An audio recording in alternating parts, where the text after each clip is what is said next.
Hello, Reformers, and welcome back to a world of ice and fire. Now, a number of people, you know who you are, have assisted me somewhat in finding out how to make money in this particular mod. Now, if you haven't obviously seen any of those hints and tips, then I'm going to tell you anyway, because maybe you need some assistance as well, just like I do sometimes. Most of the time. Sometimes, yeah, well, whatever. Point is, furs. Furs are the thing. Yes, furs are the thing that I am going to be buying here. Now, I have 350 because I sold my prisoners to the Night's Watch, and I'm using that money to do this. So, hopefully we'll be able to get a good amount of cash by going somewhere else to sell these furs. Now, I could get a couple more. I think I'm just gonna get that. There you go. I think that's gonna be good. And now, there is also something that I should mention, and that is leveling recruits up, volunteers, from the base level from villages is probably not the best way to go about things. Now, once we've got a little bit of money, I'm going to show you what someone else actually did let me know about, and this is pretty cool. I had no idea that this was going to be the case. I thought that these things that I'm going to get into later in the episode, thought that these things were going to be extremely expensive, but apparently not. So, anyway, we're going to go and see if we can find a place to sell our furs. Alright, so we have arrived at the first town that is technically kind of not in the north. I suppose you could go to Sisterton as well, or shall we say the Three Sisters, maybe to trade a little bit there, but I felt like Fair Market might be a little bit fairer in terms of the price. What? Oh, yeah, so there you go. Now, you saw the prices, right? You saw the prices at Castle Black, and they were about, I don't know, between 40 and 70, 40 and 80. And now I can sell them for 480. This is crazy. This is absolutely crazy. Okay, so yeah, there you go. We're just gonna continue selling everything that we can here, and then I'm just gonna buy some bread, and that is it. I could buy some salt, actually. I could buy some salt and trade that somewhere else. Isn't salt, really good, or am I just... Maybe I'm thinking a little bit differently here. I don't know. Should we buy some salt? Let's buy a little bit of salt and see where we can actually trade it. Let's just assess some local prices. Obviously, considering I have 0 trade, this is probably not going to work out as well as I would like. But who knows? What? Is it literally because I have 0 that I'm unable to see what's actually going on here? Because it doesn't tell me. You are unable to find any trade goods that would bring a profit, because we are just that bad at trading, obviously. Okay, well, I wanted to go... That's the thing, I don't know, I mean, if you buy salt in a Clash of Kings at Salt Pans and you sell it anywhere else, then you do pretty well. So maybe if I can take salt and I can go and sell it at Winterfell, that might make sense. Because then we can just go back and forth, and, I mean... I have enough money now, basically, to do what we like. Kind of. I mean, we have how much? Yeah, almost 2,000. Almost 2,000 is pretty awesome. And hopefully, we'll be able to do that thing that I was talking about earlier. Ditched in a field with only one wheel, you find an abandoned wagon full of mead. You tell your men they will drink well tonight. Your party gains 10 morale. Well, that's pretty decent. I mean, I think I actually needed some morale. I mean, it's currently average. What's going on with that? Why is my morale so bad? Is it? Oh yeah, I remember that from Britain Walder way back. That in general, it's really difficult to get morale with your army. And I remember in the advanced stages. Let's just go into the attribute screen here because we need to level him up. But I remember in the advanced stages in Britain Walder when you had an army of 150, 300, 450 units, eventually. I think I had a very, very large army. Anyway, at that point, the morale literally would go from 100 to 0 in an instant if you weren't in battle. And so I just had to keep on battling, which was kind of hilarious in itself. Anyway, what are we going to do here? Well, first off, what we need to do is make sure that we have a good amount of persuasion, right? So I think the first thing that we should do as well is just make sure that we have 9 in strength, just so we can level these things up here. And also, we do need... this is going to be very annoying, isn't it? Yes, I would like to... See, that's the thing. I'd love to do some more intelligence, but I can't really justify it, really. I mean, I need a little bit of strength just to be able to do some damage. So... Okay, let's just do that for now. Let's just do two combat skills this level. And then next level, I'm going to get an additional point, maybe in charisma or something like that. And maybe we can get some entertainment or whatever, because it seems like morale might actually be helped by doing that. And, you know, who knows? Maybe Elias would like to play a lute or, you know, a lyre or something along those lines. Okay, so considering we're actually up against this again, shall we try it? Shall we try fighting them, or shall we just go by? I don't know whether I'm going to be... Yeah, I'm not even fast enough to escape. I'm not even fast enough, so it doesn't really matter either way. Seems like we just have to attack them. 25 against 16. Let's see if we can do this. I think we have a much greater chance of being able to do this than we previously had, because before... we just had regular North peasants. Yeah, by the way, I haven't done any fighting since the previous episode, so that's why you see all of our people at basically the same level, with the exception of Elias, who leveled up in the previous episode anyway. So, yes, that's kind of okay, I guess. I mean, we just have to kind of roll with it and see how we do. Now, what I'd like to try and make sure of is that our stamina does not go too low. So I'm going to try and just keep our people... you know, a little bit within a sort of stone's throw distance away from our spawn zone, because we do not want our guys to be, you know, tired by the time they actually get to the enemy. So, looks like this is where we will be meeting them. I'd like them to be on a slight incline, so it's a little bit easier for our forces, but I don't know whether that's really going to make a difference. I'm going to tell them to stand closer here. Standing closer is going to make things quite a bit easier. Are you serious? Look at them. They're standing together in formation. Oh, that is annoying, isn't it? Alright, well, never mind. Let's just tell them to charge in. Yeah, there we go. Rogues. Rogues are doing some damage. Oh, yes. Come on now. Let's do this. Yeah, that's what you get. That's what you get. Yes, you lost your... You can't block with your hands, mister. You can't block with your hands. I'm sorry about that. Alright, yeah, so anyway, did you see that guy's staff? It literally disintegrated in his hands when it hit my shield. That was absolutely fantastic. And this is seeming to be working out quite well. I'm actually pretty surprised. I mean, yeah, I know we have the numbers, but in general, I've always found in the past that our forces have been absolutely awful at dealing with any of these guys. So it's really, really nice that we've been able to succeed here. And do we have... we do have a couple of them that we can take prisoner, so I suppose that's pretty okay. I mean, you know, it's always nice to have a little bit of prisoners, just so that you can take it to the Night's Watch, or take it to a ransom broker, or whatever you'd like. And this is, in my opinion, a really, really good way of making money as well. So obviously that's what I was going to attempt to do. You know, that's what I was attempting to do beforehand, before I was enlightened to the wonders of furs and, you know, all that sort of thing. So hopefully, I am hoping that the salt will yield much better results as well. So hopefully, just because, you know, Fair Market is technically in the same faction as salt pans, maybe they've done a little bit of trading back and forth, and maybe the salt over there is from salt pans and they've just shared it around a little bit, and hopefully that's going to mean that every other town in the general vicinity that isn't part of the Riverlands is going to need salt. Hopefully that is the case anyway.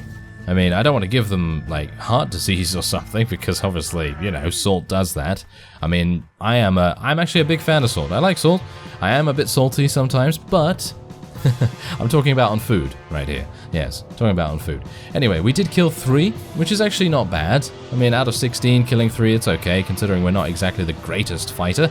And on top of this, we actually have the Northern Clansman champion.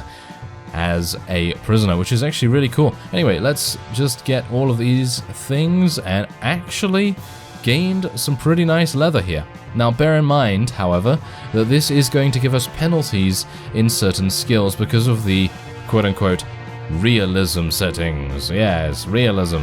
Not a big fan of the realism, I gotta say. Usually I'm not a big fan of these kinds of settings that make it arbitrarily more difficult to wear certain things. For example, this doesn't look like it's going to affect you that much in comparison to the padded armor. I mean, yeah, it's probably, yes, it's much heavier. You can see that through the weight. You know, the weight is 11 in comparison to 4. But still, considering I have 9 in strength, I think the penalties maybe should be a little bit less. But let's actually, shall we just take a look and see what they actually do? Ah, okay, so it reduces your athletics skill. That's actually kind of hilarious in itself. Oh well, never mind. Okay, so I'm gonna level up intelligence. I mean, I was thinking of charisma before, but I'm thinking intelligence now. Is there a reason for me to do that, with the exception of maybe inventory management? And I mean, obviously, I'd like to be able to get as much intelligence as possible so that persuasion, which, as you can see on the right there with the description, is actually very important. So, yeah, I guess what I'm going to do is I'm going to get some entertainment, and then the next level after that, considering entertainment is now at 2, I can level charisma to 9, and that will give me an additional point in entertainment from there, and then we can just decide after that, and I think that should be much better than, you know, wasting the points on something that isn't necessarily useful. I mean, I think entertainment is pretty okay. I mean, I think it's decent. You know, I don't think it's going to save us, but I think it's going to improve the morale problems and maybe prevent some people from leaving and all that sort of thing. So that's going to be pretty nice. Anyway, let's see how much our salt is going. Oh my, look at that. Our salt is going to sell for a lot. As you can see, I actually bought some furs from here as well. This is fantastic. This is really nice. Okay, so let's sell all of the loot that we gained from the battles. And there we go. Yeah, we'll just sell that. And then we can sell the sword. Oh yeah, look at that. 1,700. So apparently it's not only furs that is giving us a huge amount of benefit here. So I'm actually just going to buy all the furs that I can. And we're going to go and take those down into the south. I'll probably take those off screen if I don't make it down there in this episode, that is. So, otherwise, there's 1,000.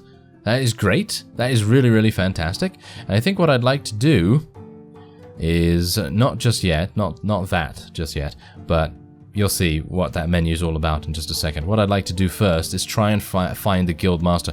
I don't know, are they going to spawn me right in front of the guild master? If they do, then that's, oh yes, thank you so much. Oh, mod creators, you know exactly what grinds my gears, because let me just say, in certain other mods, not going to name any other, not going to name any names here, but in certain other mods, sometimes they place you all the way outside of the town, and if you are playing with a, well, with a character that doesn't have a mount, then you can kind of imagine what happens. You have to run all the way in to meet the guildmaster, which is kind of annoying. But that was really cool. I like that. Anyway, I wish to buy some land. Oh, you'd like to know me a little better, would you? Well, yes. That's what I'm saying to you. Great. That's what I'm saying to that guildmaster, should I say. Anyway, let's go into the inn. And I'm going to buy everyone... Should I buy everyone a round of drinks? No, I'm not doing a drinking game, thank you very much. I don't know how to win those things. Anyway, let's see. Right, okay, so here's the thing. How much is this going to cost? Okay, no, that's not it. Yeah, okay, so it is 1,000, so I've just basically gotten 1,000, so let's do that, why not? And, I mean, we're going to be allied with Winterfell for quite some time, right? I at least hope that is the case. Anyway, let's go and speak to the guildmaster once again, and hopefully... Yeah, there we go. There we are. So now they're absolutely fine with me doing this. Alright, so... Profit from the... Whoa, okay. Hold the presses right here. Yes, oil press. Hold the oil presses. Anyway, yes. Hold the presses. 24,000 silver stacks. Whoa, that is crazy. 17,000 to build an enterprise. How much is a weavery and dye works? It's only 15? It's only 15. Wow. Okay, so it seems like they have restructured which enterprises. This is actually really good. Look at that. 829 silver stags a week. But yeah, they've restructured which, shall we say, which enterprises are really, really good and which are really, really bad. But it seems like it's actually pretty balanced. So that's quite nice as well, because before, what you'd do is you'd literally just be like, oh, okay, so weavery and dye works, please. And then you'd get a weavery and dye works in every single town, and that's it. That's basically what you do. Anyway, this is what one of you did mention, and thank you very much for this, as well as, you know, obviously for the Fyhrr hints as well. I very much appreciate it. Anyway, ask if anyone wants to join you. A local lord and his retinue are available for hire. You count 11 men in total, costing 7,000 stags. Don't have enough room in your party. That's unfortunate. Yeah, but you can do that every so often. And sometimes you can get units for a very, very cheap price. And I think that that's fantastic. I think being able to do that is really, really cool. Anyway, is there anything here that I can get? I would like to be able to perform a music performance. Let's do it. I'm gonna fail. I know it. Oh, I didn't. I didn't fail. Okay, so look at that. We've received 1 bardic reputation? That's interesting. So does that mean that I gain something else on top of that? That's very strange. Oh, that's great though. That is really, really cool. Okay, so considering I have a little bit of money, and of course, do we have a little bit of salt left over? Yeah, we do. No, that's just sacks of grain. Oh, unfortunate. I very badly wanted to go upward to Castle... Should we just go to Castle Black? Let's just go to Castle... Oh. Hello. Do you mind? Do you mind leaving me alone, please? That would be nice, actually, wouldn't it? To leave me alone. Ah, well, never mind. Okay, so it seems like these guys are going to very much destroy us, probably, because we're not outnumbering them greatly this time, and, well, you know how it goes. I didn't level anyone up either, so that's obviously going to make a bit of a problem. Oh my, I've just thought to myself, it's getting near to the end of the episode. And you know what's going to happen? I'm going to get killed and defeated. No. Okay, come on. Everyone, you must, you know, give me your, you know, good energies. You know, give me your powerful energies through the interwebs and through space and time, because obviously this is technically in the past for you. Yeah. And, well, have you... Actually, look, here's a bit of a mind-blowing, you know, little tidbit of information. You know how the past... You know how the present is the present and the past is the past? Well, if you think about it, every single time, you know, every single second that passes is technically the past. So you're no longer in the present. So, basically, you're never in the present. Isn't that amazing? Yeah? You're never in the present. Ever. Because as soon as that second is gone, boom, it's in the past. So, pretty cool, right? Yeah, I thought that was pretty amazing when I heard that. Anyway, maybe I'm easily impressed. I'm probably easily impressed.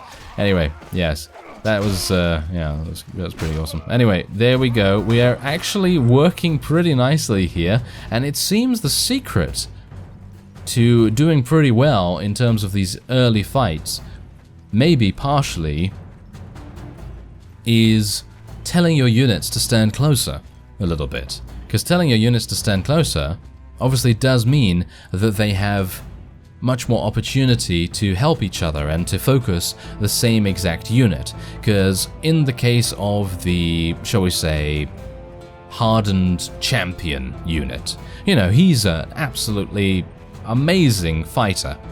But if you were to put 3 guys instead of just 1 guy on him, it's more likely that he's going to be able to get killed just that much quicker.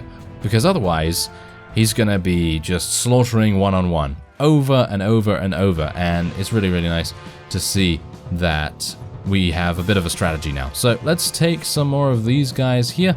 Shall we take some looters? It's actually not even worth me taking these guys, because I'm just paying them for nothing, because as you see here, they just become bandits, and bandits are not exactly the greatest unit.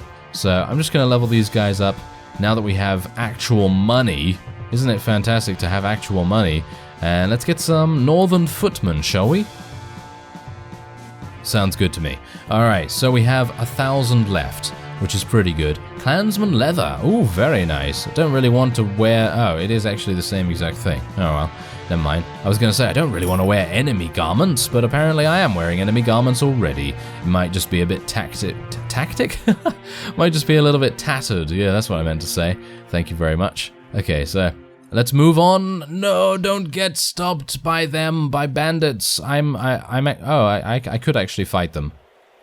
I could actually fight them, but I don't really want to at the moment. I mean, they do have bandits and brigands, and I think they're actually pretty decent. I mean, yeah, I was just saying that bandits are not exactly what I want in my army, and that's for a very good reason, you know? I just don't really want to have those guys soaking up weekly wages when I could be getting some additional rogues or some other recruits. Okay, help me. Yes, there we go. Thank you very much for, you know, at least diverting them somewhat, because they're otherwise just going to be chasing after me for the foreseeable future. It's not very nice. Okay, so let's just go in here. There we go. And now hopefully, okay, I can't do it just yet. But yes, a couple of days will need to pass before I can potentially recruit a couple of people from there. So, yeah, I'm going to just sell this and that. There we are, sell these slings. It's absolutely useless picking those things up in my opinion, but, well, maybe it's a good idea to do so. Anyway, let's just get these little bits of fur there. Is there anyone here at the town, by the way? I think there is, because I do need to sell. There we go. Sell the prisoners. Oh, look at that! 1,118 silver stags. I actually wonder how much the hardened champion was individually, but I suppose we will never know. Anyway, I'd love to be able to...